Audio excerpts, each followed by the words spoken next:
to him. Mm-hmm. He's not responded.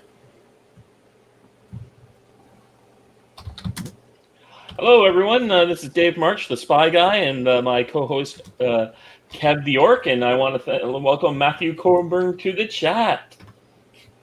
What up, people? And hey, Matty in the house. And there is someone in the background here. Comic Book Bob is here. There he is. I'm watching you have your phone conversation, man. You're listening to me have my phone conversation with my brother because my nephew is starting to speak. Oh, damn.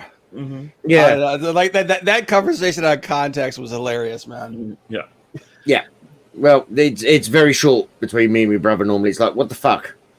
And of course, the kid's first words are like, what the hell? Why can't we score a penalty kick? Oh, fuck off! Oh, shots fired straight off the fucking bat here. That's harsh. I wouldn't around, man. Dude, one of the guys is the designated penalty kicker for his club, and he tried to be a smarmy, self-centered, cheeky little bastard, which is great. If it comes off, you look amazing. If it doesn't, you look like a total and utter ass. You look like Conor McGregor. Yeah, well, he broke it. Well, in all fairness, he broke his foot in the first round. I didn't even get to see the fight. No, I'm talking about what happened after. Oh, I didn't even see that. I didn't even see any of that. Yeah, we talk about killing the dude and his wife in their sleep. Oh, wow. Jesus. Well, that's the Rogan controversy. Yeah. Well, dude, Rogan was doing his job. Mm-hmm. Okay, he's a commentator. He's an interviewer. That's what he's supposed to do. Yeah. Well, I'm eating my blueberry pie, by the way. Always with the food.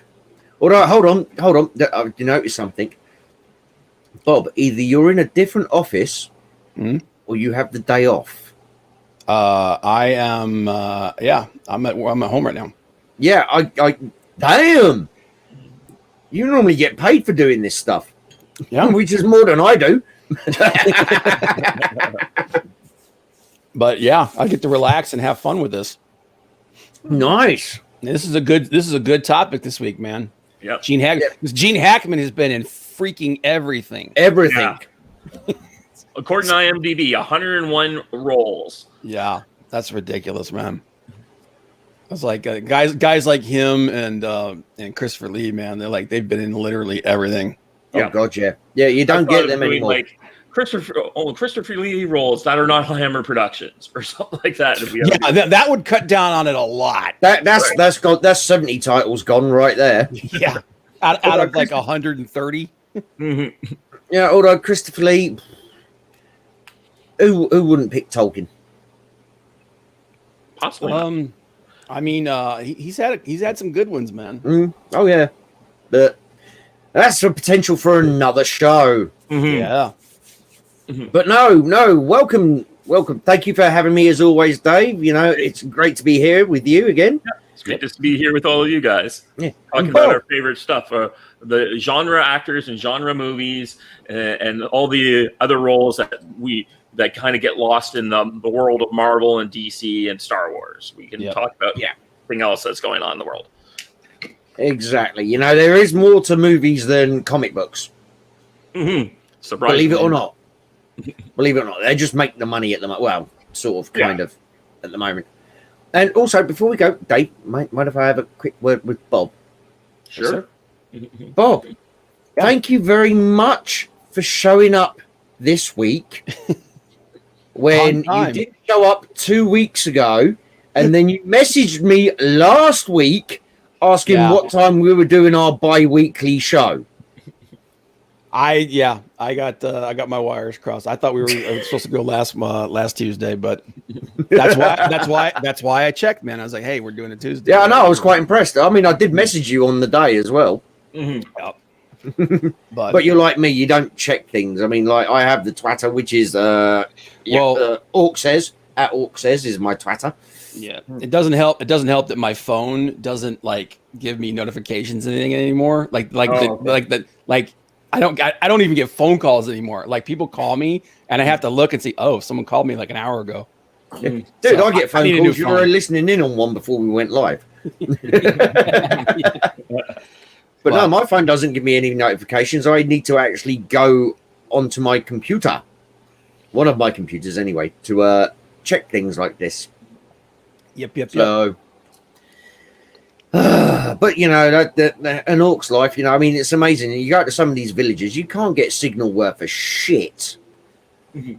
You know, and it's just too much hassle carrying a hotspot around in your pocket with a laptop and stuff. So you just don't bother because, you know, where you going to put that second-hand axe because you got the bag there with the laptop and just it just gets all sorts of confusing. So nah. Maybe if you didn't pillage and raise every town to the ground, they could actually build up a network infrastructure. Come again? I made an orc joke. It didn't work very well. Not pillage everything. Yeah. Not pillage. Okay, yeah, I know. Yeah. That's like asking an orc not to breathe. Yeah. Yeah, I can do that brilliantly. I always fail when I pass out though. I always start breathing again when I pass out. It's very annoying. Is it failure or is it just you cross? That's where you cross the finish line.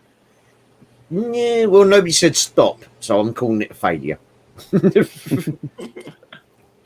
Okay, who wants to lead us off with their pick, their first? Ooh, so, and I just want to remind you, none of us have cross-checked. We don't know each other's choices. This is all we did our own decisions leading up to this. So this is the first time we're hearing any of these.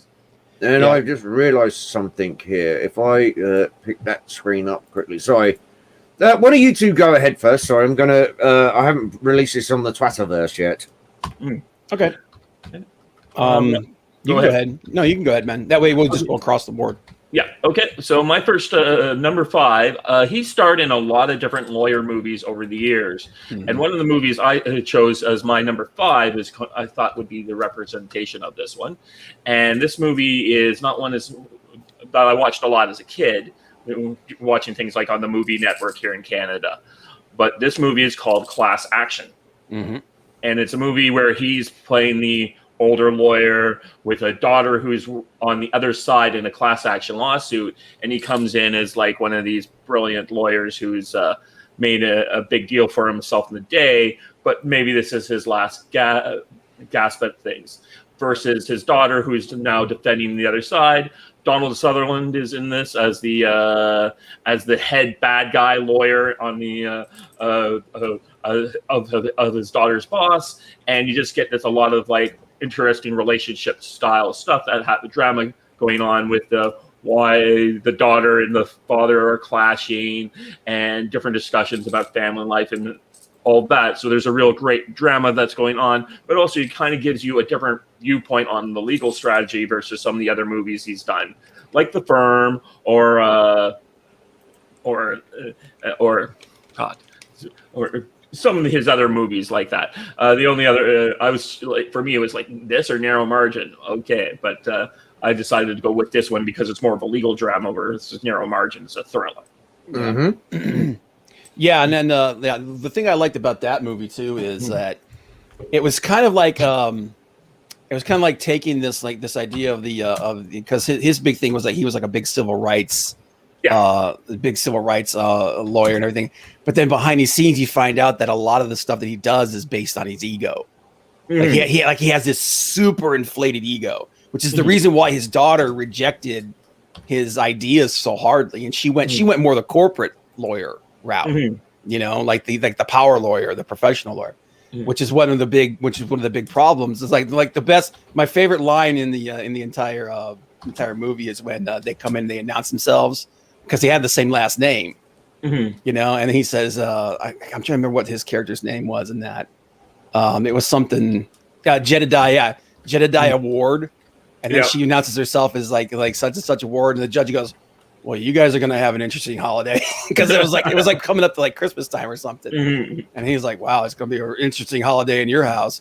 So, but it was cool because it's like, normally they portray the civil rights lawyer and as like this very selfless person, but he's actually a very selfish person in this movie. He's got this, like I said, he's got this super inflated ego. So even though he's kind of fighting on the side of right, he's still kind of an asshole. Yeah. But no, that actually that almost made my list too. That's one of my favorite Laurie movies that he did. There were several of those. Yeah. Oh yeah, there was that one. There was The Firm. There was what was it? Extreme? Was it Extreme? No, he was the doctor. Desperate Measures. When it was The Chamber. The Chamber. The Chamber. Yes, Chamber. I have not watched The Chamber, Yeah. so Under Suspicion that I wanted to do a look at, but didn't get a chance to. Under Suspicion was another one. Runaway Jury was another one. Mm-hmm. Yeah, he's done a lot of lawyer movies. Yeah, man. Cool. Good pick. Nice. Right, my number 5. We're going left to right as I'm looking at the screen now. Yeah, I'll give it to you, and then. Right, yeah. Well, Bob's got to finish his food. Yeah, go ahead. I actually picked Enemy of the State. Right. Not only is this a good movie, and yes, you could say this is, between this and Independence Day is what launched Will Smith in his career, even though they're two completely different roles, as it were, for Will Smith. Mm-hmm. It's I don't know. It was just, Will Smith, he always comes across as a bit larger than life, shall we say? Mm-hmm. But Gene Hackman perfectly grounded the whole movie with just his level of paranoia and attention to detail, and the way he whenever he was on screen, you just had this feeling somebody was actually looking at. He could feel somebody looking at him. He could be in a basement cell by himself, and he still had the power. He still felt like he was portraying somebody who was under suspicion, under constant scrutiny. And it's like, stuff like, what, you blew up a building because I made a phone call? Oh, hell yeah. Yeah. It's like they'll wreck half the city for you. Yeah, exactly. They're going to take out everything. What do you expect was going to happen? You made the damn phone call. And he just comes across as, yes, he comes across as paranoid and, extremely paranoid, but he's vindicated in that.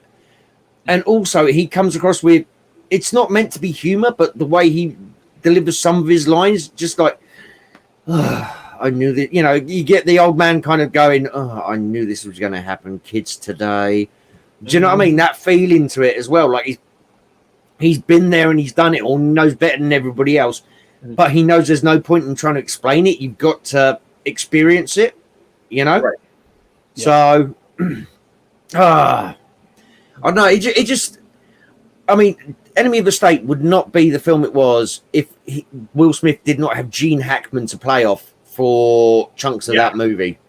He made them. Will Smith was, numero uno on that film, but if he didn't have Gene Hackman, it would have just been.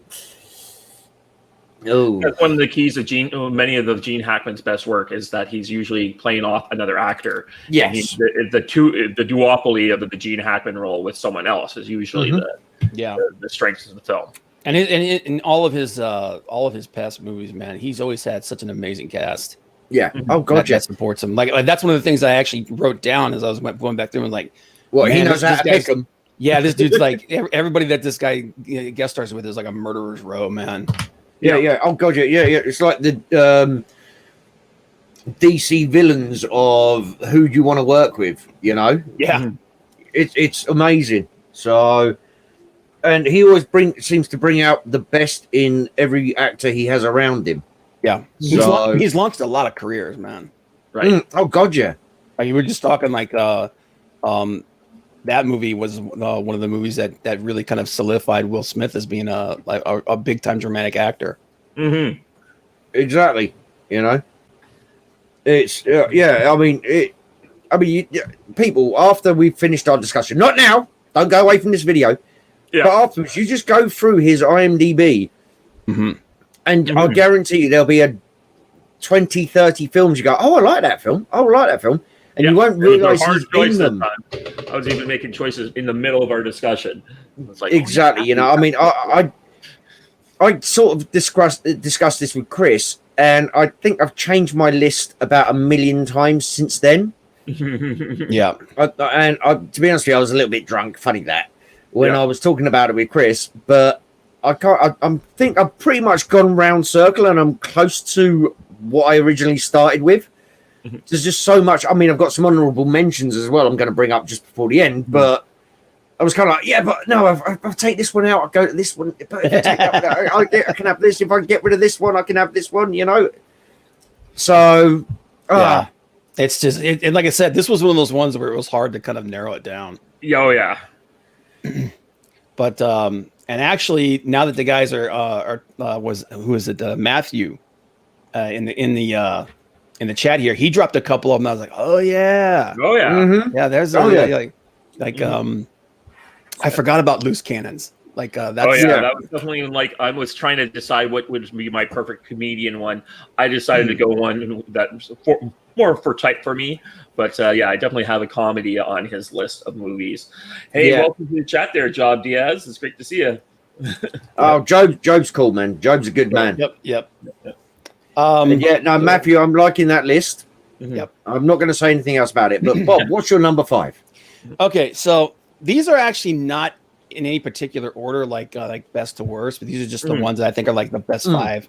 So my number 5 might actually be somebody's number 1, but I've got No Way Out, 1987, and when we talk about cast, man, and movies that launched people's careers, Kevin Costner. This was one of the biggest movies that he had. Also starred Sean Young and Will Patton, dude. Will Patton's another guy. He's one of those guys that a lot of people don't really remember his name, but you're like, oh yeah, he's another guy that's in almost everything. But when you see his face, you're like, oh, that's that dude. Yeah, Yep. But this was a movie basically. Kevin Costner plays basically a Russian double agent, and Gene Hackman is the politician who's in a love triangle with him. But this was, and I'll tell you what, man, like you said, this is one of those like Gene Hackman just knows how to pick them. Yeah, he just knows how to pick those people that just accentuates the cast. And that scene at the end when Will Patton just loses his freaking mind. Yep. He's like, you do not understand what people of power can do. That whole scene is just crazy, man. But Gene Hackman just he plays. He's the smarmy politician, but at the same time, you kind of feel bad for him because he's being played. Yeah, Yep. But you don't even realize how badly he's been played until the end, very end. The final fucking scene. If you've never seen No Way Out, it's been out. What is it? 89 or something? 87. 87. Yeah. So, dudes, it's over 30 years. Get over it. Yeah, definitely on that one. That's a great movie. The other one that did make my list, but it does remind me of, is of course Absolute Power. Yeah, Absolute Power. That's another good one. A great one. It might be on someone's list. It didn't make mine, but I really did like that, especially the end where I just remember being me and one other guy in the theater when the final line from the billionaire at the end of the movie said, we just laughed. Yeah, it's just one of those. If you haven't seen it, No Way Out's one of those films that it still actually holds up as far as the drama is concerned. And it also led to, and also by the way, No Way Out led to that great parody scene in Hot Shots. Oh yeah, where the chauffeur driver's even running alongside with the coin-operated viewing. Sean Young is friggin' smoking hot in this movie. But check it out, guys. No Way Out. Okay, I can't argue with either of your picks. Yeah. Damn. He's just one of those actors that almost everything he does is just good. Oh yeah. Well, like I said, I mean, I've ripped down just 3 honorable mentions. Because I thought, right, that's the end of the page. That's how low down I'm going to go with the honorable mentions. Because otherwise, I might as well just read his IMDb career. Yeah, you know what I mean, pretty much. So, I mean, we were talking about people's careers he'll help launch. I guess he and De Niro both helped launch each other's careers with that movie Scarecrow that I didn't get the chance to see, but I did read a comment and it was from De Niro, said, "I really love Gene Hackman, but I'll never work with him again." I've heard he can be a bit of a pain. Well, he could be a bit of a pain in the arse. But then again, when you've got a caliber like him, you know, you roll with it. You know. Yeah. So my number 4 Ooh. is Company Business with Mikhail Baryshnikov. Yeah. So he has a lot of comedic roles that he did over the years, but I just thought, being the spy guy, I would talk about this movie because it's such a weird type of thing. It came out at the end of the 80s, in the 90s, when the KGB is just on its final last legs, and the constant betrayals that happen throughout the course of the movie, and then all the insider jokes of what's going on from anyone who's a big fan of spy movies such as myself. It really has a way of going on where they're always constantly doing things. And there's also other interesting characters. So the head of one of the heads of the CIA who's involved in the situation is the guy who plays the dad on That 70s Show. Kurtwood Smith. Yeah. I was going to say, dude, this movie's got Kurtwood Smith and Terry O'Quinn both in it. Yeah. Dude, that right there sells the movie, man. It's like you got Kurtwood Smith is he's one of my favorite character actors of all time, man. Yeah. And Terry O'Quinn is like right there with him. So like these two guys together is like forget about it. Yeah. So you just have this kind of crazy end of the Cold War kind of situation going on, and you get it's just hilarious. And there's that scene where it's sort of like I think it's Baryshnikov turns to Hackman and says, "Well, let me just I'm going to shoot the button on this place," and he's like, "I don't think you're being a little paranoid," and he shoots the buzzer on the house, and the house explodes. And it's like, okay, maybe you have a point. It's like this movie was kind of like, you remember that conversation in Red with between God, what was his name? Brian Cox and was it Head of Mirren? Was it? No, it was That's another movie with a lot of actors in it. Yeah. There's a guy who had where everyone played in his head that one episode. No, it was Brian Cox and Bruce Willis. Okay, where they're talking about the old days. You know, like that. You like remember back when? Yeah, this movie was kind of like these spies going, like this is like kind of like the end of the era for them, and they're just kind of like, it's these little tropes and stuff that come out of the spy business. So it was almost like the crystallization of that conversation they had in Red. Yeah, it's just like I used to kill people every week. It's like I haven't killed anybody in like 15 years.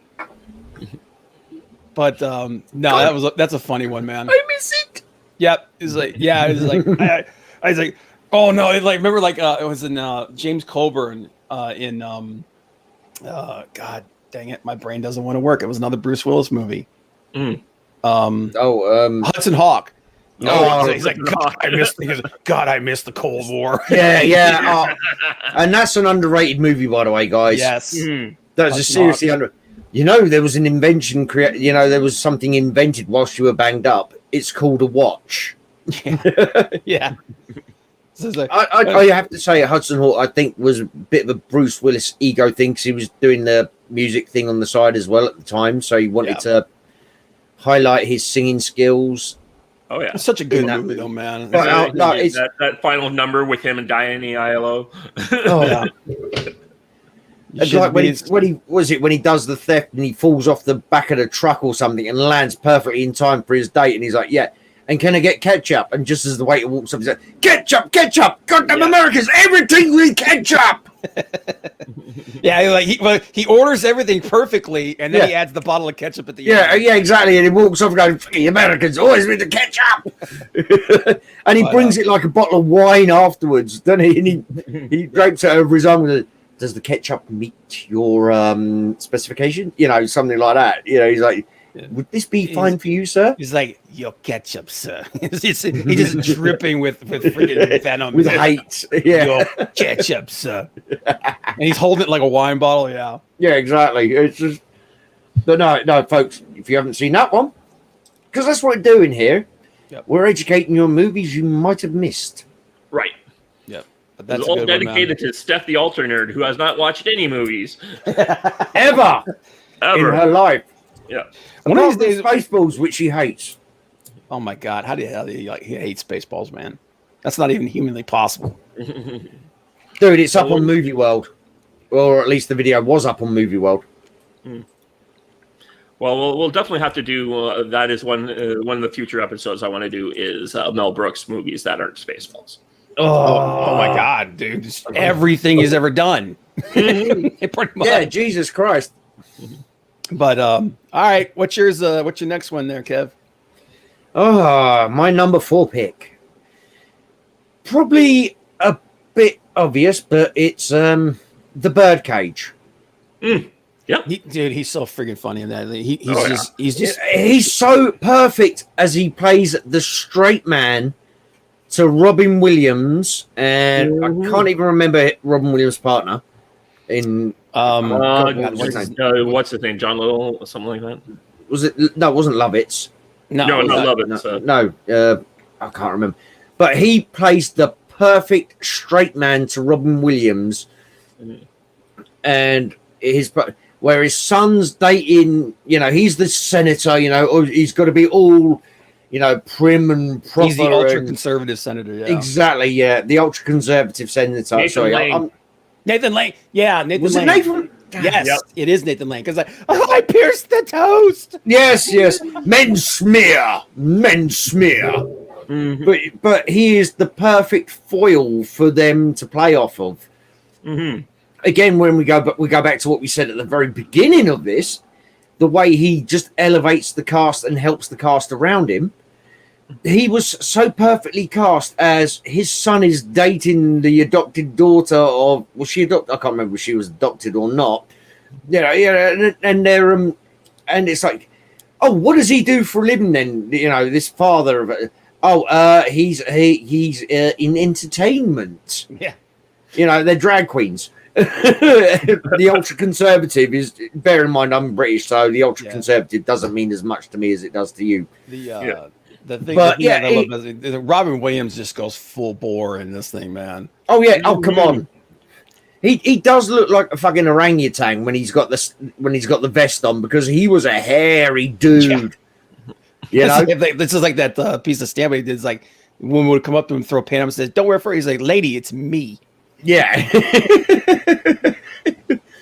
But again, he is the perfect sort of straight man with the perfect comedic timing to play off of Robin Williams, and all the way up to the very end where he has to dress up in drag to escape the club before the press find out that he's in there. Yeah. And the way he plays it, the whole thing, you're just like, I could see this. I could actually believe this is real. Yeah. But it's so fucking hilarious at the same time. Mm-hmm. It again, another murderer's row, man. Like, Robin Williams, Nathan Lane. Let me see who else was in that movie, because there was a whole bunch of people in that movie. Yeah. I think wasn't not Frank. Was it Frank? Was it Diane West? Yeah. Lisa Flockhart. Yeah, didn't she play? She played like she wasn't the daughter, I think. Yeah, she was the daughter. Yep. Yeah, she was the daughter. Hank Azaria was in it. Remember, he was the housekeeper. Yeah, he was again super over the top. Mm-hmm. Super over the top. Diane West was his wife. Yep. And that was one of the things, though, with all this super over the top. Gene Hackman grounded it. Mm-hmm. Yeah. With his straight, because if you didn't have that straight man, that I keep saying straight man, but that grounded performance. I think my favorite straight man is, you guys watch Brooklyn Nine-Nine? Some of it, yeah. No. So the captain of the precinct, the gay police captain, is playing for the comedy. I thought that was the hilarious.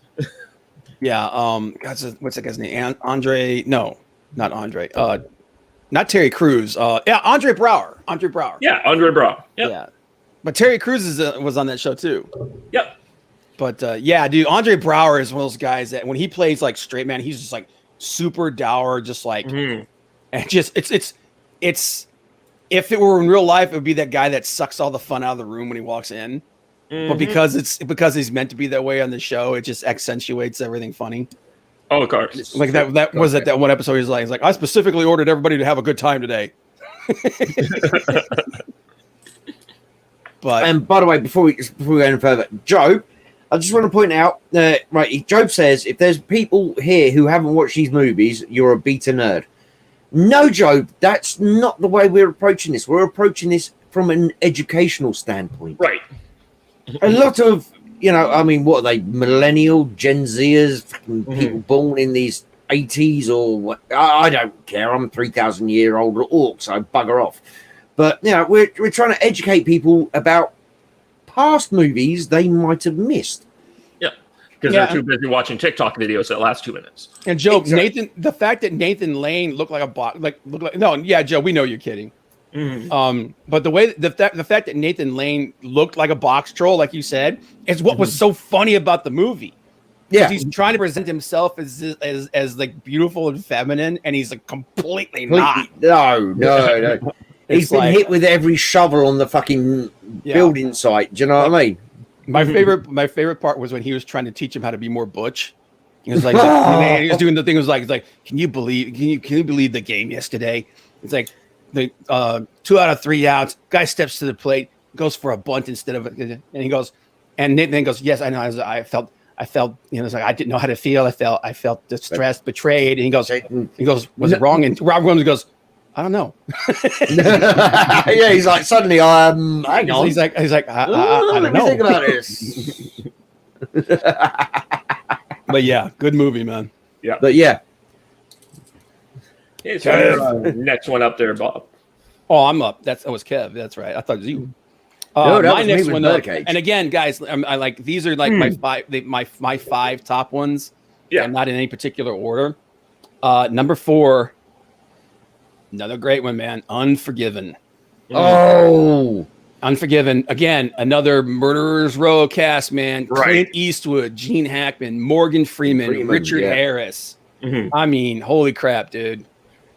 This was one of the. I think there were some other people in the. I know that Jewish guy who plays. He was on the one TV show.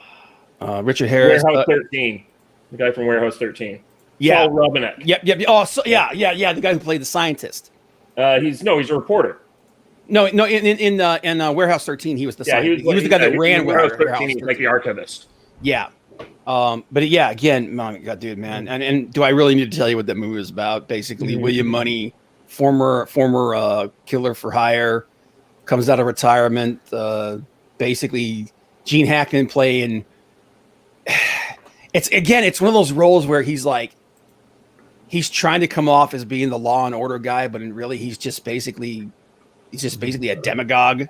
Yeah. It's just he plays such a smarmy dude, but at the same time he's kind of likable. When he's trying to build the house and like he's like he can't measure for crap. So like the one guy's like, there are no right angles in that house at all. Yep. And at the end of the movie, he's like, I was building a house. I'm somebody. I was building a house. Yeah, he's like, yeah. But then, like, at the end, man, friggin' Eastwood, that line that he says at the end of the movie, he's like, all right, I'm coming out. If any of you bastards takes a shot at me, I'm going to kill you. And then I'm going to kill your family. And then I'm going to burn your house down. I'm like, damn, that about covers it.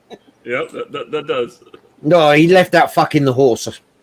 I suppose, but yeah, apart from that. But dude, like Clint Eastwood is the king of the one-liners, man. Oh, like that line at the beginning is like, "You just shot an armed man." Well, he should have armed himself, especially if he's gonna decorate his bar with my friend. Yeah. That end scene of that movie, like Gene Hackman is, in my opinion, Gene Hackman is the star of the movie until that end scene, and then at the end scene, Clint Eastwood takes over, man. Yeah. Oh yeah. But no.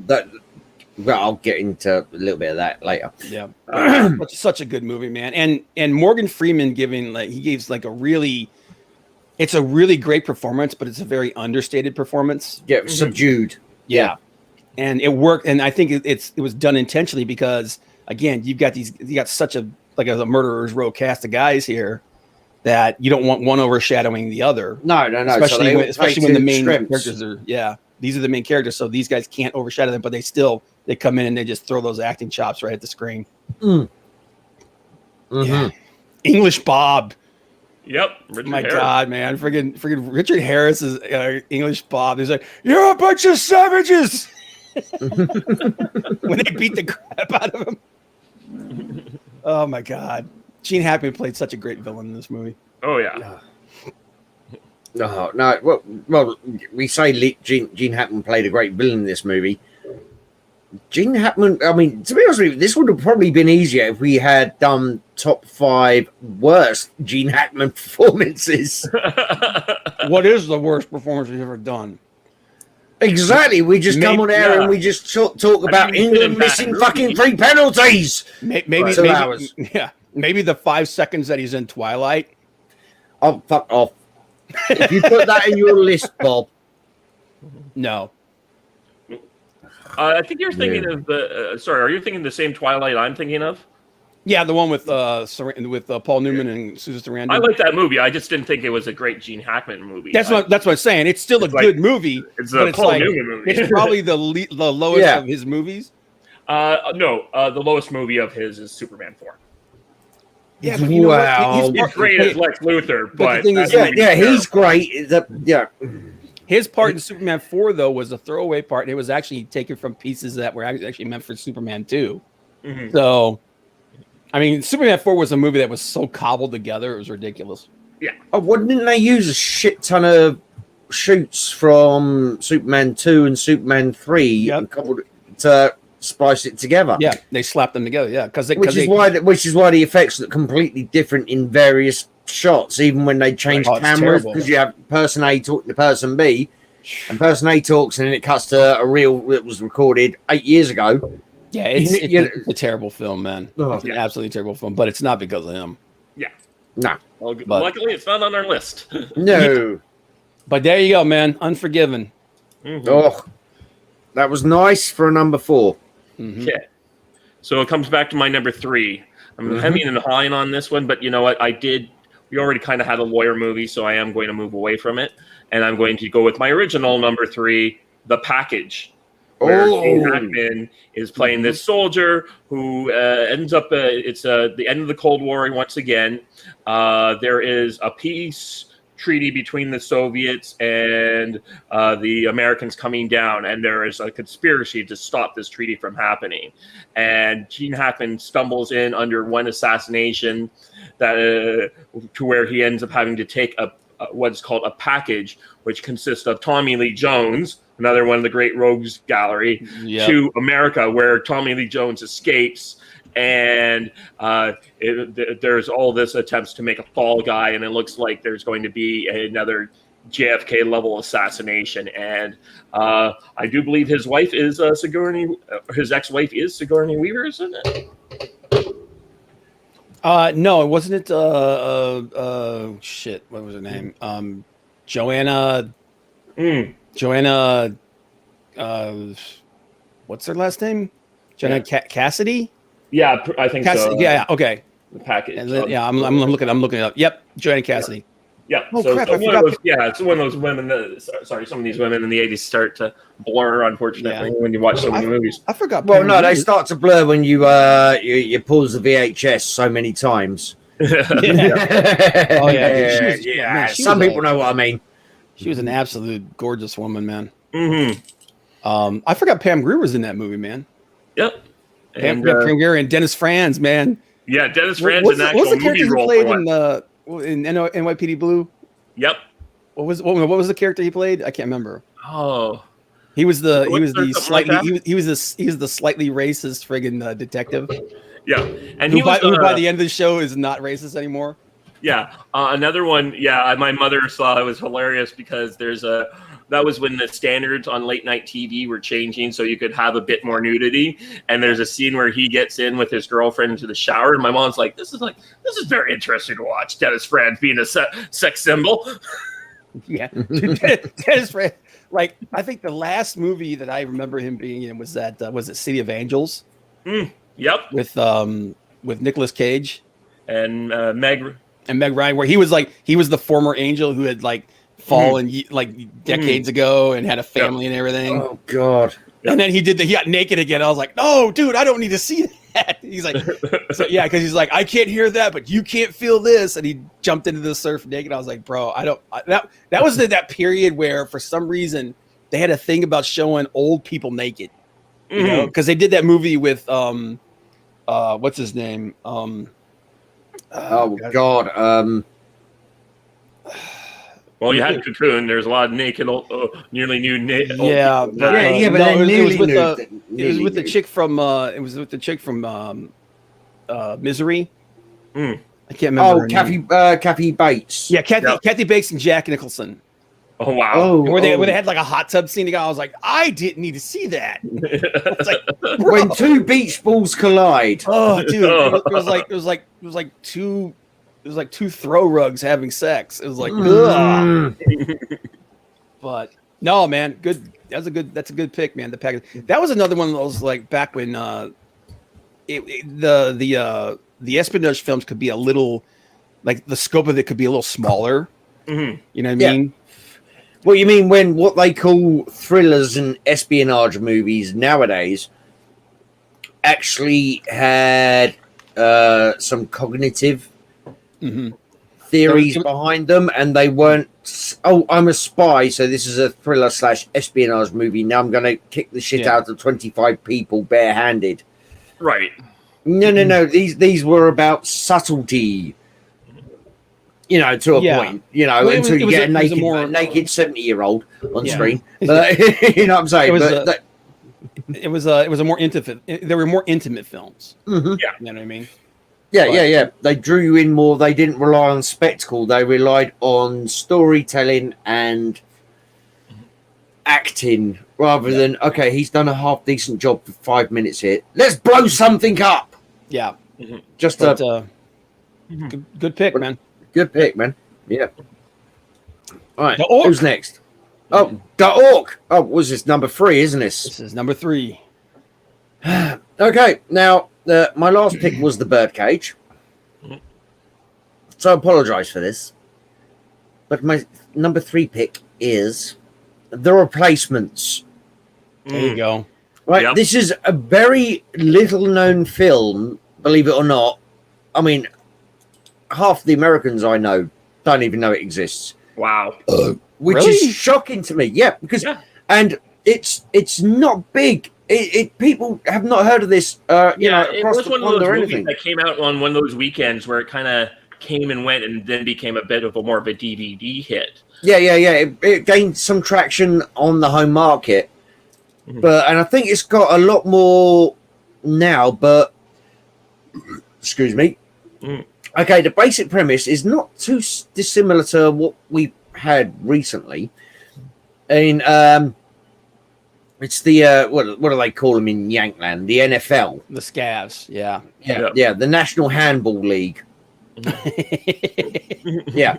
And all the players go on strike basically, but the controlling board says no, you've got to finish the season still.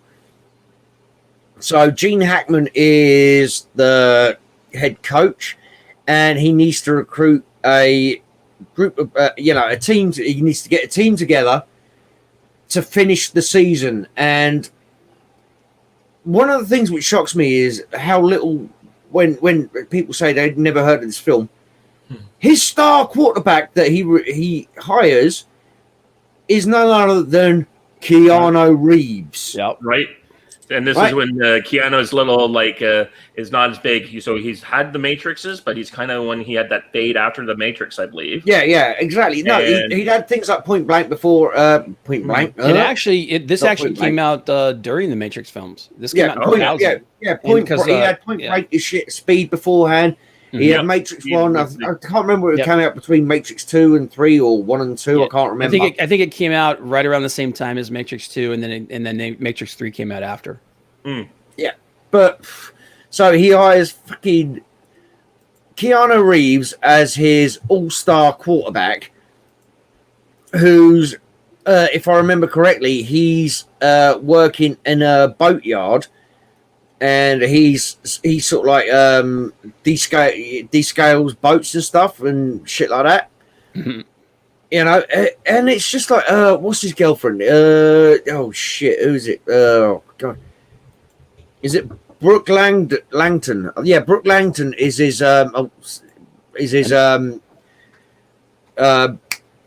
the cheerleader girlfriend. Yeah, cheerleader girlfriend. She was his a ex-girlfriend. She was a bartender. That's it. Who becomes a cheerleader. Mm-hmm. No, I thought she was a cheerleader becheorehand, and well, she used to be. Then she became a bartender, and then she becomes a cheerleader again. Yeah, she becomes because the cheerleaders retire as well because they're all part of the same union or whatever. Yep. So they all down tools because it's a pay dispute or something like that.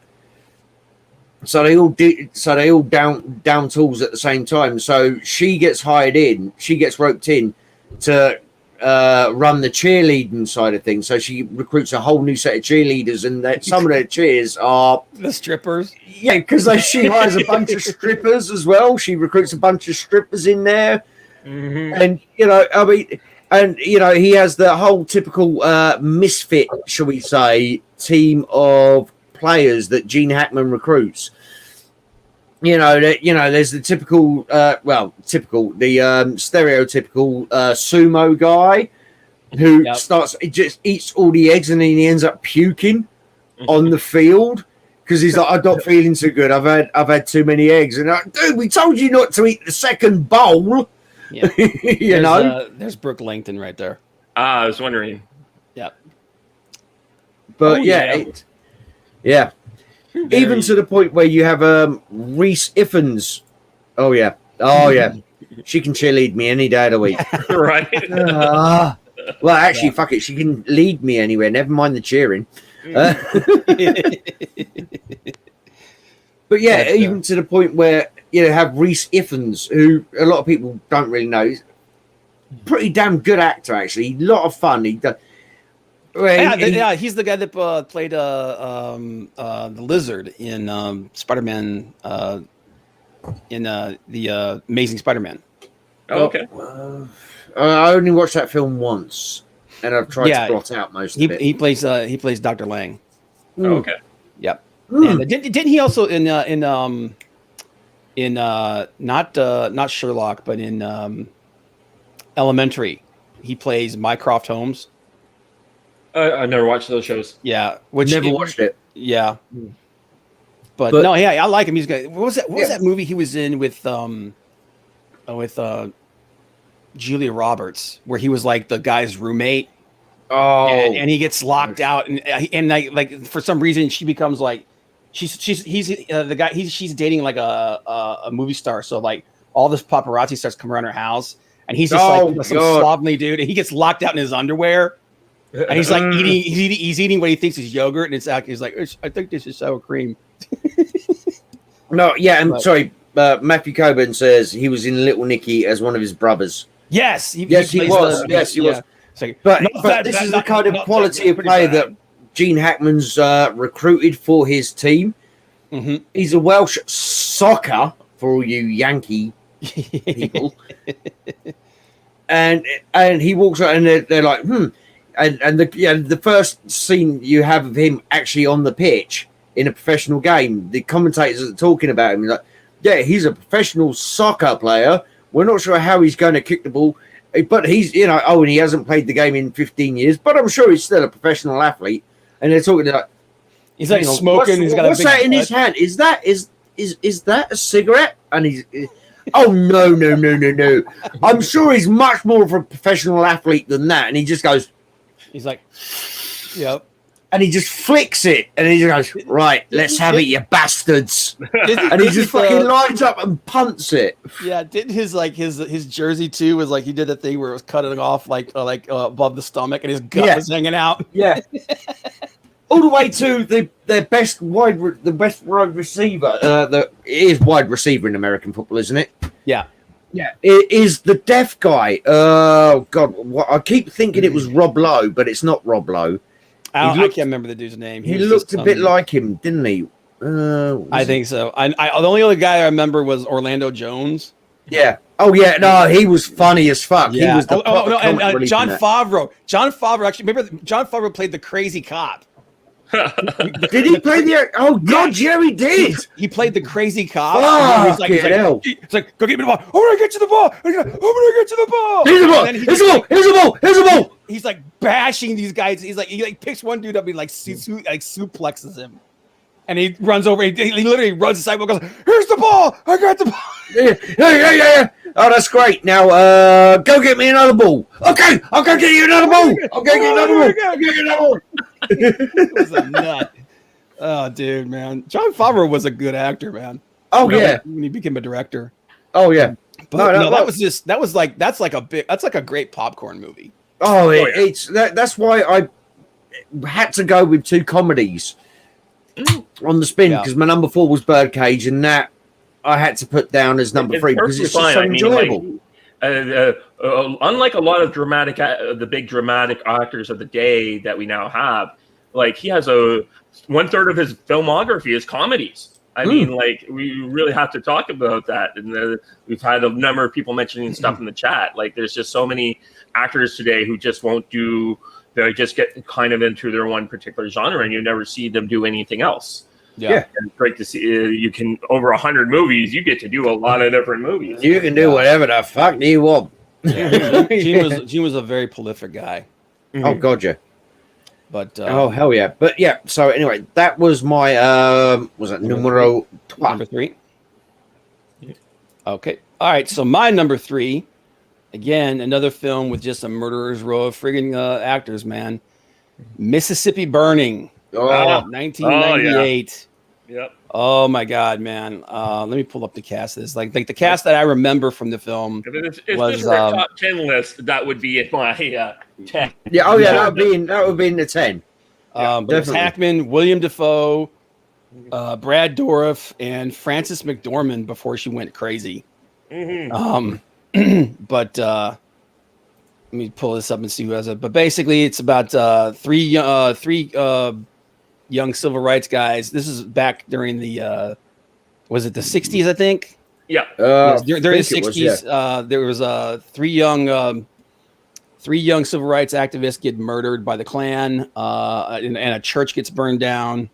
Arlie Emery was in this movie too. Yeah, so was Michael Rooker. Arlie Emery, Michael Rooker, Michael Rooker, Stefan Tobolowsky. Like, again, that's another one of those guys. If you saw him, you would know exactly who he is. Yeah. Kevin Dunn. Kevin Dunn was in this movie? Yeah. Holy crap, man. Yeah. Good Lord, man. Pruitt Taylor Vince, again, another guy that is in, like, if you saw me, like, oh, that guy.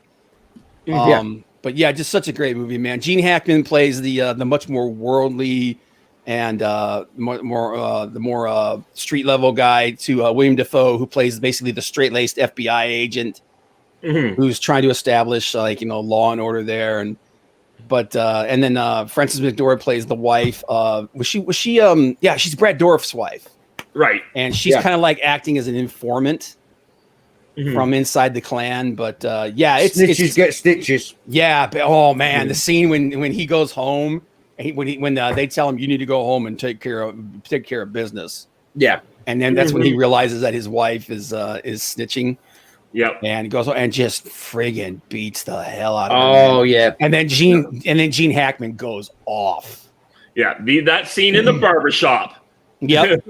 Yeah, that was like, holy crap. You want to see a super, super dramatic scene, go watch this movie and then watch that part, because the exchange between him and Brad Dourif in that barbershop is intense. Yeah. But really just a great dramatic performance, man. You're talking about two of the best dramatic actors that ever lived, man. Gene Hackman and William Dafoe. So yeah. But Michael Rooker's great as he chews some scenery. Well, don't be funny. That's what you employ him for. Oh, exactly. Yeah, that's what he's good at. Yeah. But and we're not on about between takes going, oh, I'm hungry. No. Yeah. What about on camera? Yeah, but great film. Back when the civil rights situation was actually real. Yeah. So, but there you go. Hey, dude, what do you mean? I'm green. Apparently, my skin color equates to. Oh no, I can't even say that. We're on a Canadians channel here. We'll get shut down immediately. Justin Trudeau would just show up in his blackface and tell us no. Yeah, I'm green, not black. But there you go. That's my number 3. No, I'm sorry, I haven't seen heard one here yet that I disagree with.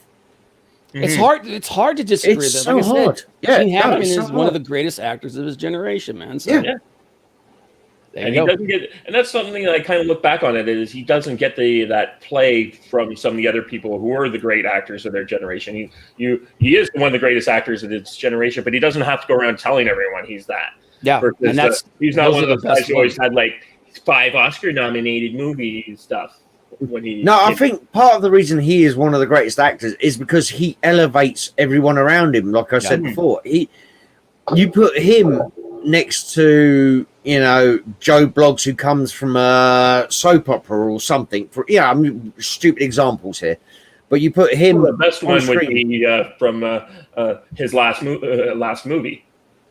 He was up against Everybody Loves Raymond, and makes even Raymond look good. Yeah. Well, So, which is exactly. definitely not on my list. Oh yeah, you're talking about the was it the local political one, where he was So he's the former Yeah. president of the United States, decides to run against right his Mooseport. Mooseport. That's what it's called. Yeah. Yeah. But he's that guy that he's going to get a good performance out of his cast no matter what. Mm-hmm. Exactly, and that's the thing about him is he's not going to be known as the greatest actor because he's elevated all these others to a point where they overshadow him. But he's never been one of those people that he was never one of those people that come out and went, oh, for fuck's sake, I helped launch his career, or I did this for him, or I did that for so and so. Yeah. He's always just gone about his business, done what he needed to do, and elevated any film he's been in pretty much. Yep. Apart from Superman 4. So my number 2, and I've been hemming and hawing looking back at my number 1 and number 2, and I'm going to change it up here. So my number 2 is one of the greatest car chases of all time, and it's called. I knew you'd pick French Connection. Yep. Yeah. The only question I had was whether or not you're gonna pick the French Connection or the French Connection 2. No, I just couldn't get through the French Connection 2.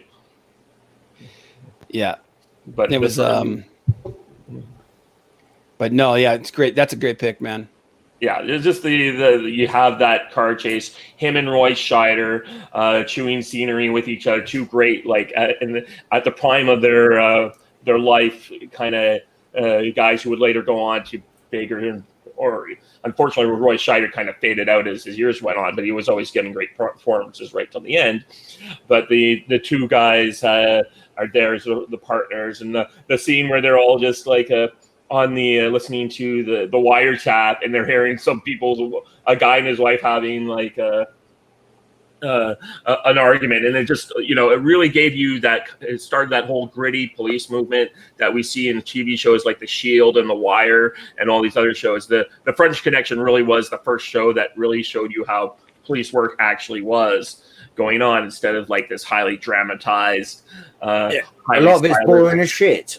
Yeah. Yeah. It's legwork. There's boring stuff. Yeah. You're spending long hours drinking coffee, being bored in cars, or listening to wiretaps. And then you do get your exciting, I remember wanting to watch Bullet because of the car chase. My stepfather's like, no, watch the French Connection. It has 10 times as good a car chase as Bullet does. Well, the French Connection, they didn't actually have permits to do it. Not surprised. No. Seriously, I'm not lying. They set up cameras on corners, set up cameras on the hoods, and they went to the stunt drivers, right, this is the plan. You go here, you turn here, you turn here, you turn here. Right, we've picked a quieter part of the day for traffic. Now fill your boots. Yeah. And they literally just hit record on the cameras and just went for it. It was a one take. Yep. So, I mean, it gets massive props just from that. Yep. And I mean, there's also just the French Connection itself, where they have the actor's car come in and they literally tear the car down to the last little thing. It's we can't find the drugstore. It's have you checked everything? Well, we haven't checked the one place. Well, open that up, and there were the drugs. Yeah. And again, a much more like a smaller, more contained film where it's not about like, some giant conspiracy and that. It's just basically about a drug dealer. Yeah.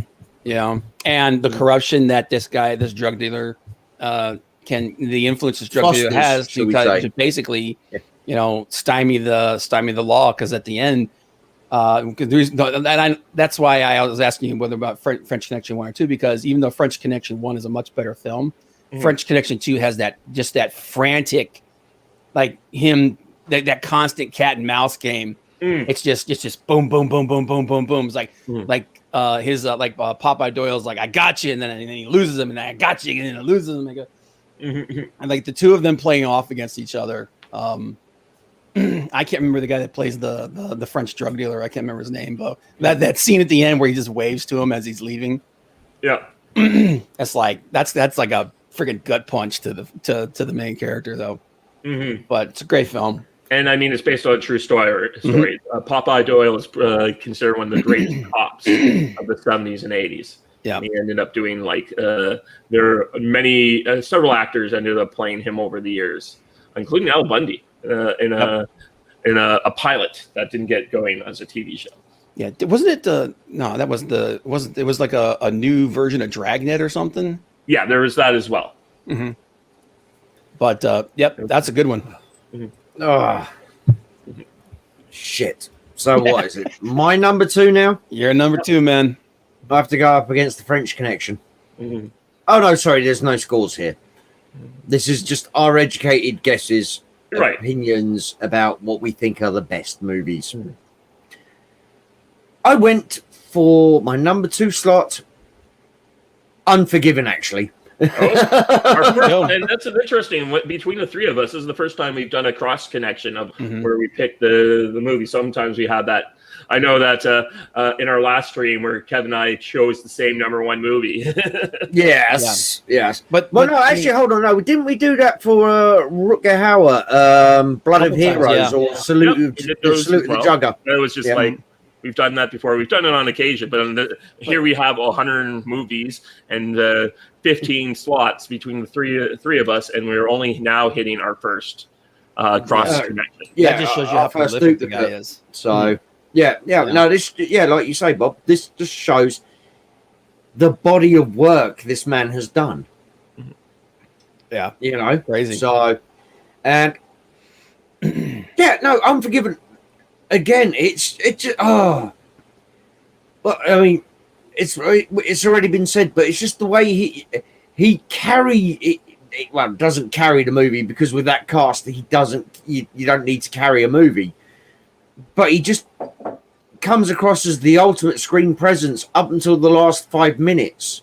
Yeah, and then it's just like because it's almost like. He's there to keep the film going. He keeps you in the movie right up until the climax, and then it's like my job is done. Here we go. Yeah, but he knows when to step off in those last 5 minutes and allow it to.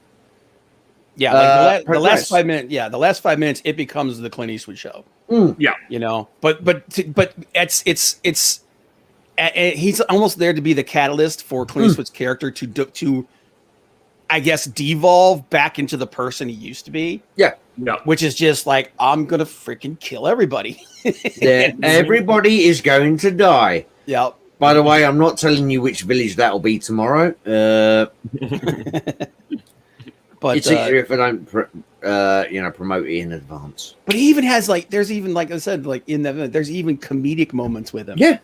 Where it's the deadpan kind of just the one-liner comments or whatever, and you just think, is he actually taking a piss there? Yeah. Yep. Is he actually being serious, or is he just taking a piss? Did he just throw that out there when they had the cameras rolling just to see what the crew would do, behind the scenes at the same time? Because you think that's not coming, that's not in the script. Oh, he's done it anyway, Yep. Yeah. He's so good in that movie. Oh. But good choice, man. Yep. My number 2, and once again, man, like I said, Murderer's Row, and one of those roles that helps solidify another person's career Even though I think Denzel's career at this point was pretty solid. Crimson Tide. Yeah. Right. 95. Gene Hackman, Denzel Washington, James Gandolfini, and Vigo, and a guy whose career hadn't been crystallized at that point, but later, about 5 years later, would be Viggo Mortensen. Sorry, no, I'm sorry. I love Viggo Mortensen from the time I saw American Yakuza. Mm-hmm. That was where I fell in love with Viggo Mortensen. I think they were around the same time, but I remember seeing that first. Mine one is the one where he's in the horse race. I thought that was just a great movie. Yeah. Hidalgo. Yeah, Hidalgo, Hidalgo. which is like a movie that doesn't get a lot of love, but I really enjoyed that movie. But, well, The Road doesn't get a lot of love either. But this was James Gandolfini was in this, and actually a pretty big character in this film. But this was long before The Sopranos. So this kind of, you could say that this kind of solidified James Gandolfini, because about 3 or 4 years later is when he first started The Sopranos. Yep. But James Gandolfini, what was the other guy? Viggo Mortensen. I think was this before The Prophecy? No, it's the same. No, this was the same year as The Prophecy. Yeah, I'm looking it up right now. Yeah, I think they recorded Crimson Tide first, but people said, "Oh, he's going to be good." But yeah, because so they did The Prophecy. In The Prophecy, he plays Lucifer. But I think like his biggest film, this was pretty much the biggest film he was in until Lord of the Rings, which was like 5 or 6 years later. I think he did. He did that really terrible friggin' movie with what's her face, the G.I. Jane movie. Oh god, Demi Moore.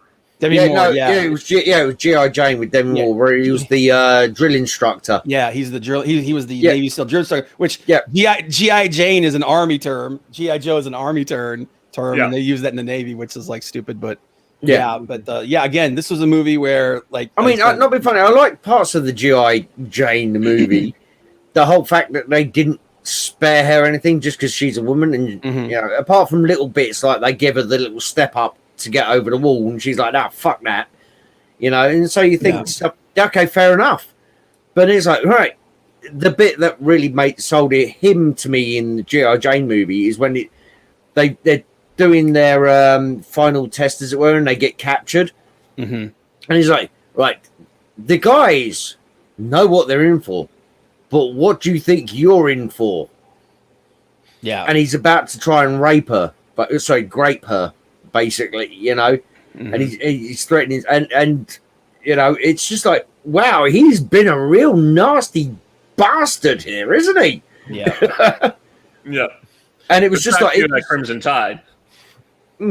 Yeah, but great movie, Crimson Tide. Basically, it's Denzel Washington and Gene Hackman. Gene Hackman is the captain of the is it the Missouri?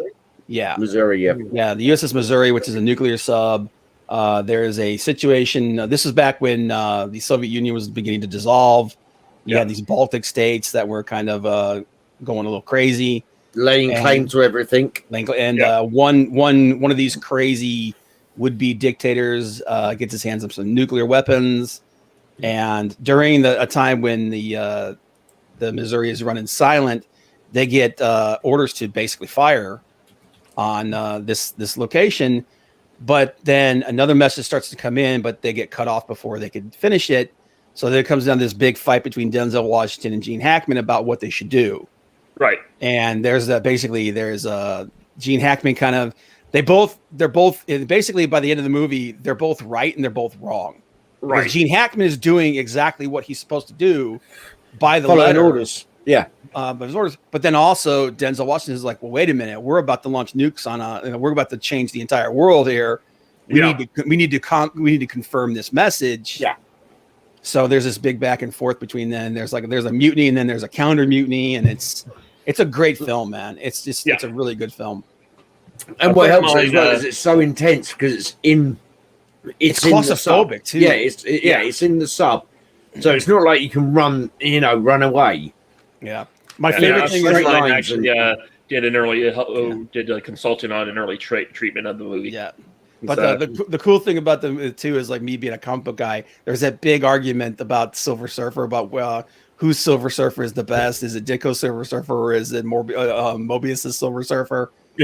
And he says everyone, and then Denzel Washington says everybody knows that Mobius Silver Surfer is the one true Silver Surfer. And then at the end they have that argument about he's talking about Star Trek, and he got with the radio guy. The poor radio guy is just like put through hell through this movie. Yeah, and he goes, he's like, and he calls him up. He says, "Mr. Scott, this is Captain Kirk. Where's my radio?" But there's these cool little geek moments through the movie that I just loved. But yeah, great movie, man. Mm-hmm. Hey, Kev. Yes. Oh wait, it's you. We're at number one, man. Yeah, you're number one. It's a movie that I don't think anyone other than me has seen on this panel, but I wouldn't be surprised. It's Gene Hackman. It's 1970s. It's a little murder mystery private detective movie called Night Moves. Night Moves. On the Night Moves. So Gene. So Hackman, whenever I hear Night Moves, I think of the Christopher Lambert chess movie with this one one of the is Wolverines. not with a K. This is with an N. So Night Moves is Gene Hackman. He's a private detective.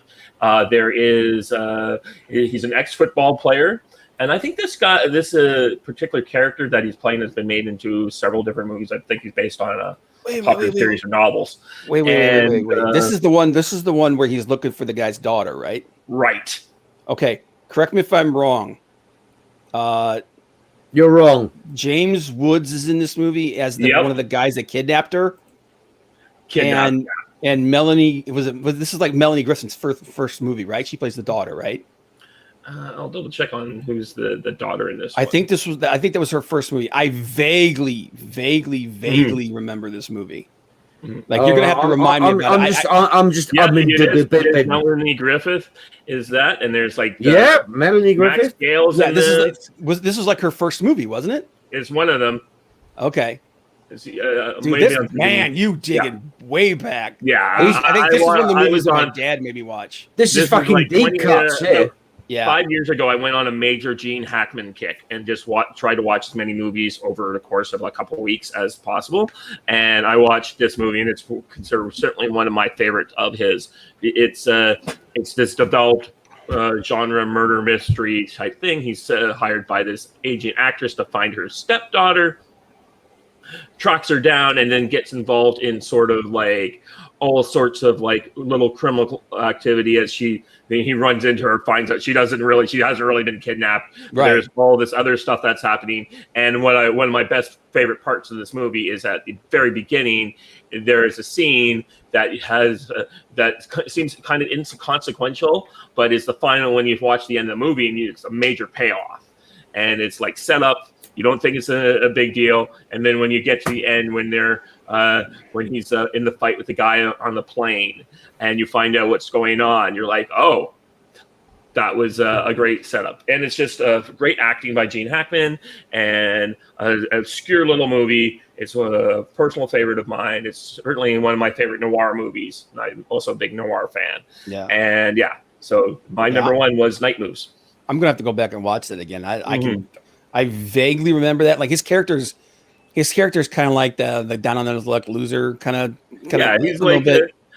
His ex-wife is actually part of a larger private investigative firm, and she's like, "Why don't you give up this gumshoe life and come work for the big boys, and like you'll get real money, start making money again? Why are you just trying to be an independent guy? I don't want to sell my soul." Yeah, sell your soul. I don't want to work with my ex-wife. Fuck off. And just all this work that goes on, and it's just following the murder mystery, and he's an ex-football player too, so to have him taking some of the would-be clients down to the football game, and there's a scene where he and these guys are talking like, oh, these are okay seats. He's like, yeah, every year after when you're the first year after retiring from the major leagues, you get front line on the 50-yard ticket, and every year they keep moving you back. Yeah. No, it was I vaguely remember that movie, but I'm gonna have to go back and watch it again because I can barely remember anything. I don't think I'll be honest with you. I don't think I've ever seen that one. My dad's a huge Gene Hackman fan. When I was younger, he made me watch pretty much everything. So So your dad has some taste. Yeah, Yeah. But no, I don't think I'm going to have to try and find that somewhere.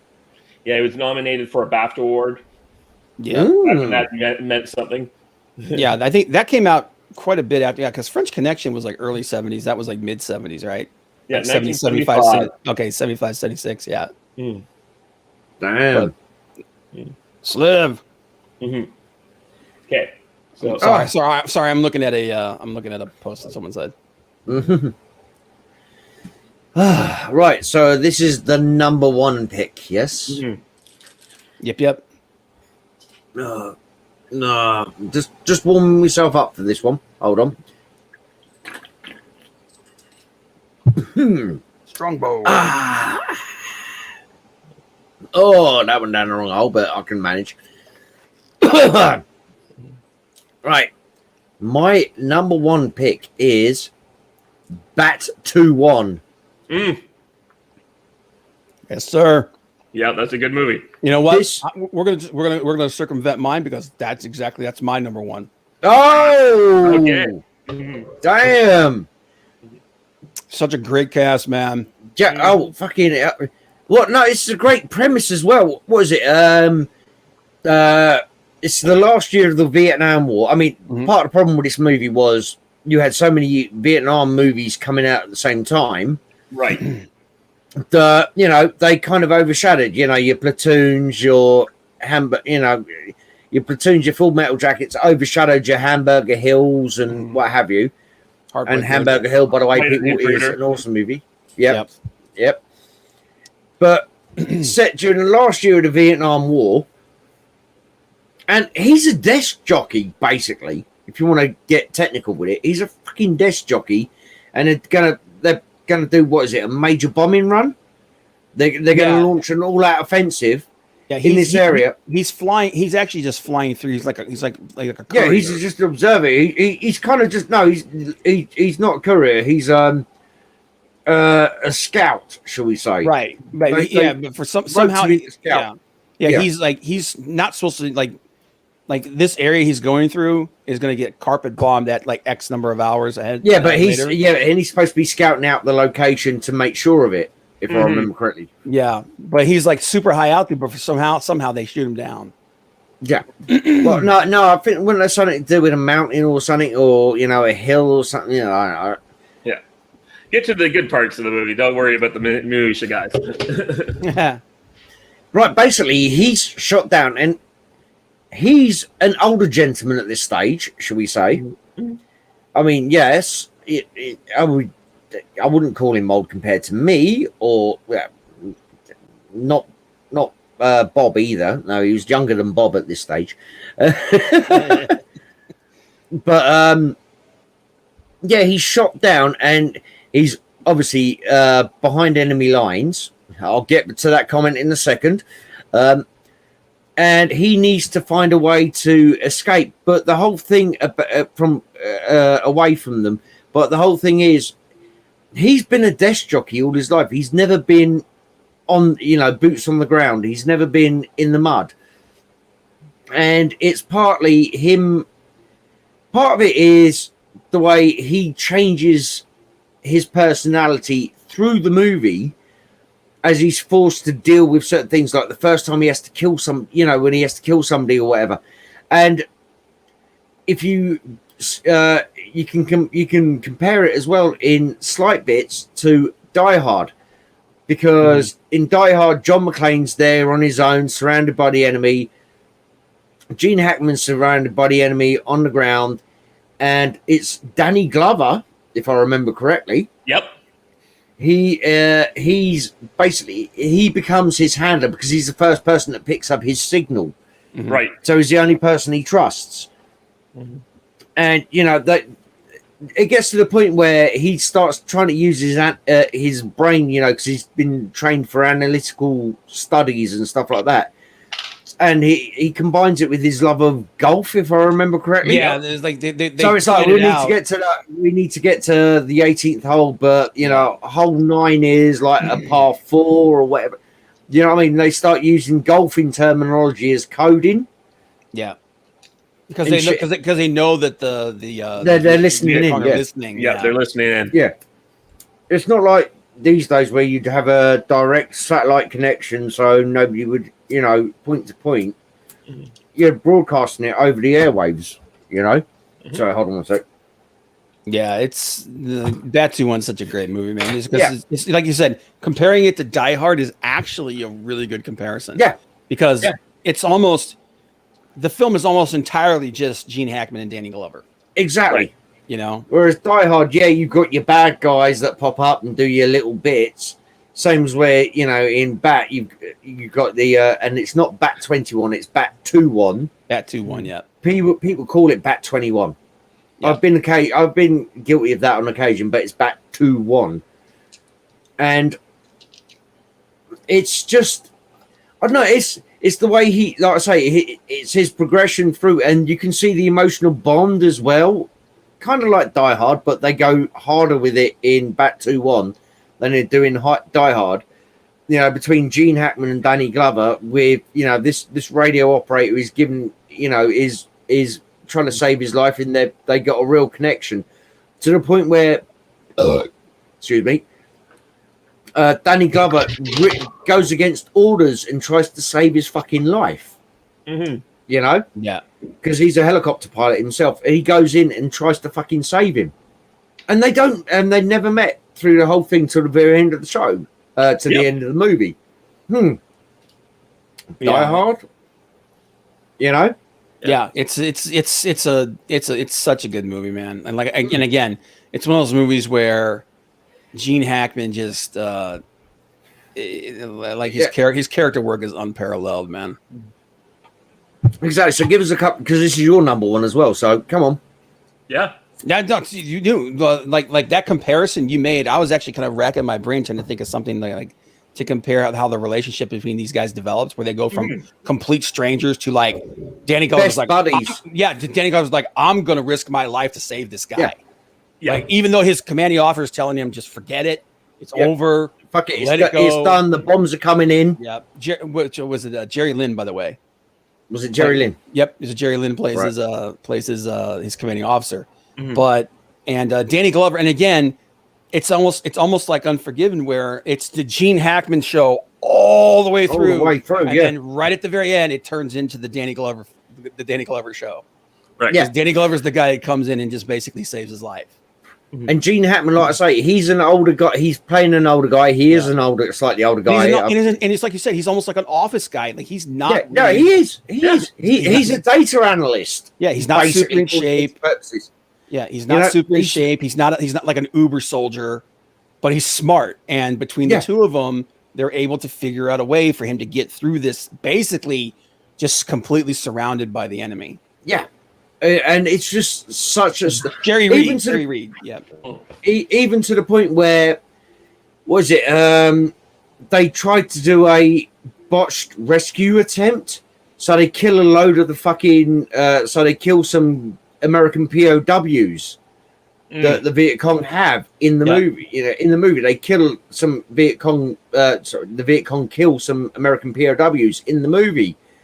So the Americans immediately go, we can't have this, and they launch a retaliation strike. Even though he's on the phone to Danny, on the fucking radio to Danny Glover, going, there are fucking women and children here. They're fucking using them as human shields. You can't do this. And they go ahead. And that's kind of to establish that while Danny Glover is a good guy, his commanding he doesn't have any power. Yeah, his commanding officer is an evil piece of crap. Yeah, and is willing to sacrifice Gene Hackman, be like, just to get like, and it kind of becomes like a motivation to like, fuck like, you. make sure that Gene Hackman doesn't make it, so that he can't go and tell people like, we bombed these women and kids. Yeah, exactly. He's kind of like, shit. If he makes it out, they're gonna tell people that I authorized the shelling of a village full of women and children who we've been used as human shields. Yeah, fuck it, don't let him out. It's just, and like you say, it is his performance through 80. I'd say 75% of the movie because you got little bits of Danny Glover when they're getting to know each other and all the rest of it. So overall, it's 75% Gene and 25% other people, shall we say? Yep. And it's just seriously. And getting back to a comment I made earlier, Behind Enemy Lines, they kind of Hollywood actually, in my opinion, they tried to do a homage to it with what's his name, Owen Wilson, Behind Enemy Lines. Where they had Gene Hackman playing, where they had they had Gene Hackman playing the radio operator on the other end, trying to help Owen Wilson through some Eastern Bloc country. It's Bosnia. It was Bosnia, Bosnia. There you go. But no, man, it's Bat 2-1. Bat 2-1 might be my favorite movie of his of all time. Which is why that is, I put that at number one specifically so that would be my number one. Like I remember watching that movie in the theater and just being like, this movie's dope. Yeah. But yeah, like you said, man, that's my number one too. So oh, what? By the way, folks, we do not plan this in advance. Nope. No, we do not. We do not. We only had two crossovers this time though. Yep. Only two. Look, with a guy with 100 and something bodies of work. And we only had two crossovers. Unforgiven and Bat. Yep. Yeah. There's a lot of movies that I thought would be on our list that never got there. I certainly had Hoosiers was going to be on my list right up until today, and I dropped it at the last minute. I was gonna put Hoosiers on there, and I was like, man, there's so many other movies that I mean, it's a good. Don't get me wrong, Hoosiers is a great movie, but there's so many other movies that he's done that I like them better. Like Royal Tenenbaums. Right. Yeah. Is a great movie with him on it. Another comedy movie, Heartbreakers. Yeah. Which isn't particularly a great movie, but he's great in it. Yep. Like you mentioned, Absolute Power, and then there's like The Chamber, Extreme Measures. Another one that we didn't mention, Get Shorty. Yeah, no, I toyed with Get Shorty, but but a movie that I came this close to putting on it, Quick and the Dead. Yeah, no, I had that as well, but I thought I've got Unforgiven in there. I got Unforgiven. I was like, in one of the 1 to 5, and it's better. It's a better Gene Hackman. In Unforgiven than The Quick and the Dead. Yep. I also had if you guys have heard of, it's called Power. Power. It's not really his movie. He's in it, but it's more of a Richard Gere movie, and it's set in the early '80s. And it's about like Richard Gere's playing like the top political campaign strategist in the country, and it's showing how there's all these modern stuff happening, like modern political techniques are coming into play. Gene Hackman plays like his washed up former mentor boss who's just comes back and begs him for like some information in the middle of the movie. He has a great little role in that one. It also has Denzel Washington as the bad guy. And it's one of those movies that he did, and no one's heard of these movies. Complete. I also had as an honorable mention, shall we say? Oh, hold on, I'm getting feedback here. Yeah, I'm pulling the complete. Pulling the complete brain fart on that Power movie. Yep. I've probably seen it. Like I said, I've seen pretty much everything he's ever done. But where's the echo coming from? Yeah, who's feeding back? Has one of you got the stream up or something? Well, let's see if that helps. No, I don't have the stream up. Nope. There we go. Hello. I'll mute and then see if it's me, guys. All right. Well. So there's nothing on my end. Nope. Hold on, let me. Oh, God. Hold on. Yeah. Well, hey, Hollywood Frank, my boy Hollywood's in the chat here. Man. Hoosiers is my favorite movie, dude. Yeah, Hoosiers is a great movie. There's just other Gene Hackman movies that I like better. Yeah. And then like I'm you just said, gonna mute man. myself for a second just to see if it. Yeah. It's The Quick and the Dead. Nope, it's not you. It's not me. I bet it's Dave. It's Dave. good old Dave. What the hell, Dave? There it goes. It's gone. No, it's back. Now it's back. Now it's gone. Now it's back. Now it's back. No, it's still back. It's still back. But no, one other one I had as honorable mention was actually Uncommon Valor. Yeah, again. Because we talk about him boosting other actors to major stardom. Yep. Patrick Swayze, man. Dude, Patrick Swayze, Robert Stack, Fred Ward. His Fred character Ward. in that movie is so freaking cool, dude. Yeah, I thought Exactly. about having that one on my list. Again, a murderer's row of actors, man. Gene Hackman, Patrick Swayze, Fred Ward, Robert Stack, Tim Thomerson. Dude, Oh, freaking God. Tim Thomerson! Dude, come on, man. The ultimate doll man. Yes. What was his name? Was it Tex Cobb? Yeah, like, Randall quit- Tex Cobb. Yeah, you don't. Why does he quit, dance with that? Why does he dance with that hand grenade round his neck? Yeah. Well, he said the that if weird- life ever gets too bored, and he's Yeah. doing the hippie things, and he's like, Yeah. well, he decided if life ever gets too boring for him, he'll just pull the pin and see what Emergency happens enema, bro. next. On the Poseidon adventure. Yeah. Oh, Yeah. I didn't put Uncommon Valor on there because I already had a war movie on. yeah, that was kind of. Yeah, that was kind of One my of my thing. Like I say, I didn't put Quick and the Dead on because I had Unforgiven. I thought Unforgiven's a better Western movie. Yep. I did put 2 comedy movies on, but the amount of comedies he has done. Yeah. Yep.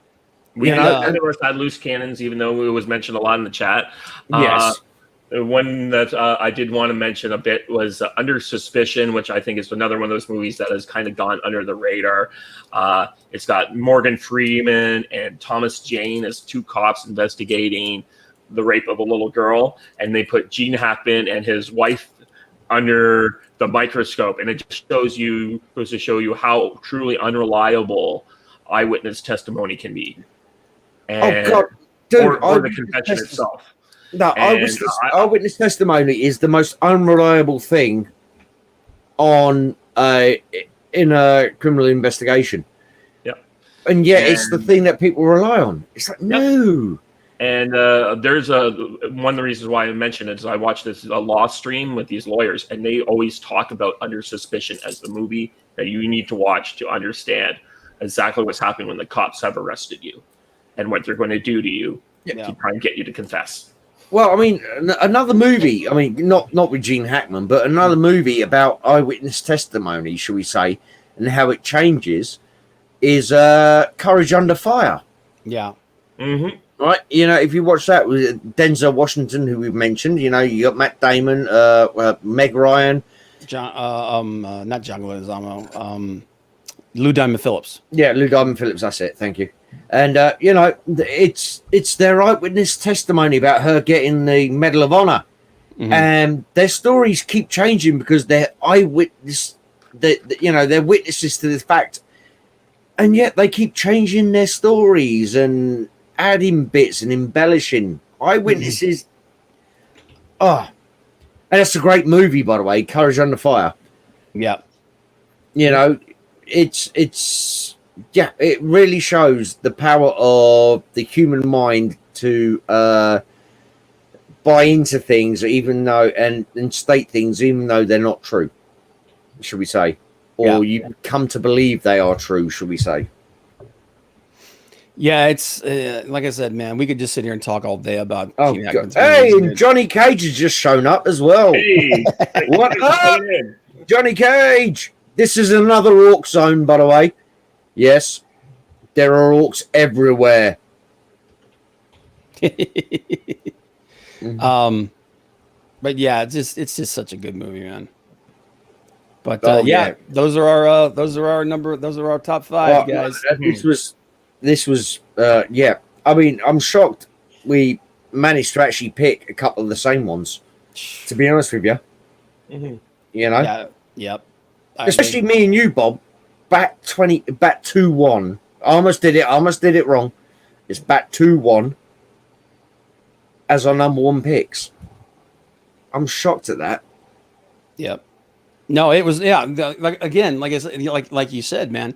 he's got so many movies, and like we were saying, like his worst performance was actually pretty good. Yeah. So you could just like literally just go down the list of his career and just like, that's number 1, that's number 2, that's number 3, number 4.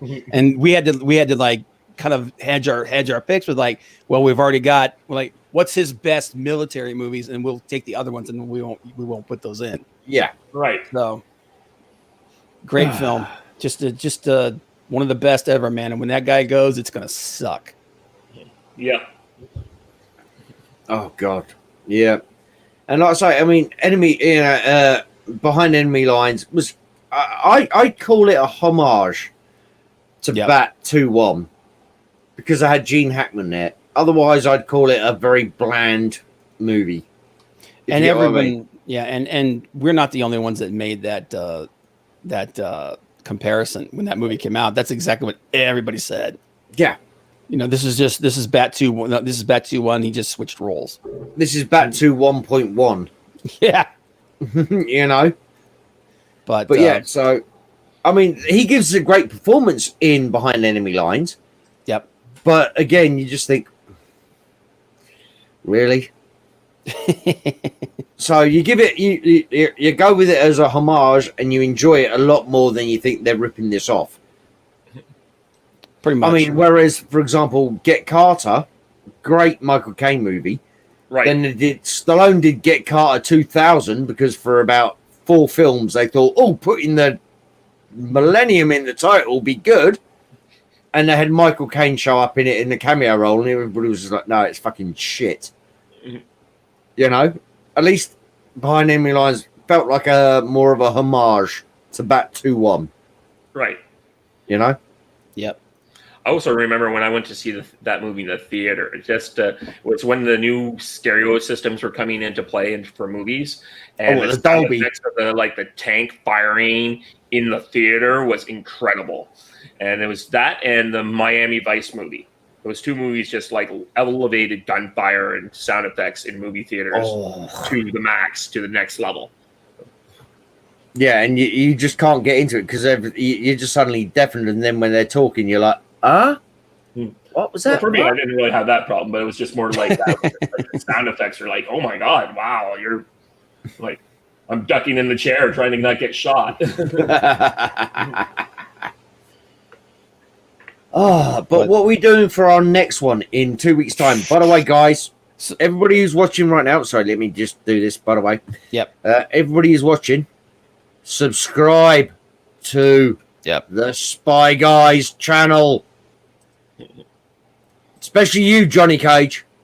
This orc is going to get you. Well, I've been sorry, thinking I had to get that out of there. This will be a much shorter list, but the top 5 Walter Hill movies.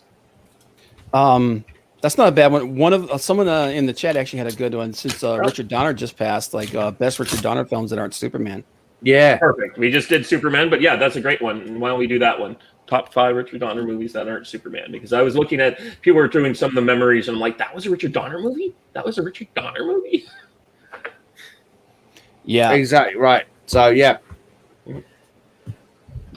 So is that agreeable for both of you?